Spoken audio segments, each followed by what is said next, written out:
Alright guys, your boy is Joke. In today's video I want to talk about an anime called Cultural Exchange with a Game Center Girl. Now the reason why I want to talk about this is because when I first saw this, I thought this shit was going to be mid. I looked at the image, the cover image, and I looked at the name and I was like, this shit about to be mid as hell.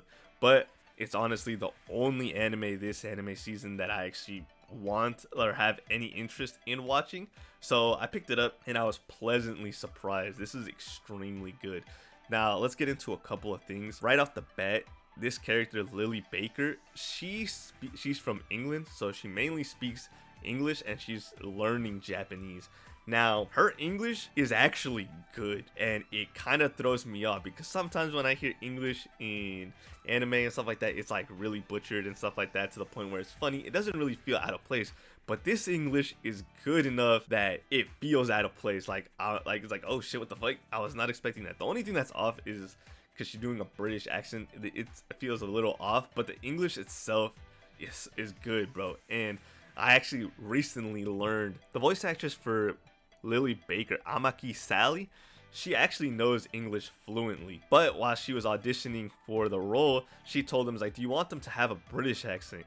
And so they didn't even, apparently the anime studio didn't even think about it, and like, oh yeah, we should have it a British accent. And so she had to do one, but she didn't quite know how to do it apparently, and you can probably find it on YouTube. So her English is fluent. The accent though is a little off, so it does take me out a little bit, but her English is solid, bro, and it's actually really surprising and really nice. Now as far as the characters go, they're actually really good. Lily is extremely cute, extremely adorable. She's in middle school, which is fine, but I will get into a little bit about that later. But yeah, she's in middle school. She's super cute, super funny.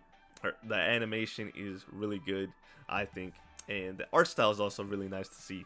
Alright, so let's get into Renji. Renji's pretty cool. He's kind of funny and stuff like that, but the good thing, like, he is a college student, so he's working a part-time job, but thankfully he's not like a typical main character where he's like super blushy and like nervous and weird and a loser type character. He's pretty solid, bro. Like, he's cool.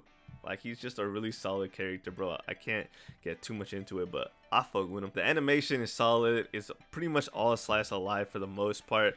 There's a little bit of romance going on in like the first like 3 episodes because Lily does have a crush on Renji because of the miscommunication that happens at the beginning. Thankfully though, Renji on the other hand though is like, he ain't really saying nothing, but at the same time he does get a little blushy, but for the most part he's pretty solid. Doesn't seem like there's gonna be any actual romance in it, so that's actually good for me because even though it is fake and it's not real, college student with a middle schooler is kind of iffy. Even if it's 3rd year in middle school, that's like, bro, that kind of made me a little uncomfy. But the way they did it and stuff like that, I think it's fine, bro. Like, ain't nothing going on. And plus, if you go into the genre of Crunchyroll, it says comedy and slice of life. There is no romance. Now the thing is, Mal does say comedy and romance, so I don't actually know how this is gonna play out, but so far I will say 6 episodes in, romance isn't really a big thing at all, and it's more cute than romantic and anything like that. So I would say it's pretty solid right now. Obviously, shit, I could be wrong. There's 6 more episodes to go. Like, shit could go in a different direction, but for now it's super funny, super entertaining, and it's just something that isn't getting any attention. It's got a 4.4 rating on Crunchyroll, which, if you know anything about Crunchyroll, that's pretty bad. You know, like, so many anime get easy like 4.8 and 4.9s and stuff like that when they don't deserve it. So getting a 4.4 is kind of crazy. And if you go on Mal, what's it called, it has a 6.7, which is more reasonable. Like, if we're basing it on like, if we being for real on a scale of 0 to 10, a 6.7 is pretty reasonable. I think it's above average for sure. It's a very good anime. It's very funny, fits my style. The animation is good.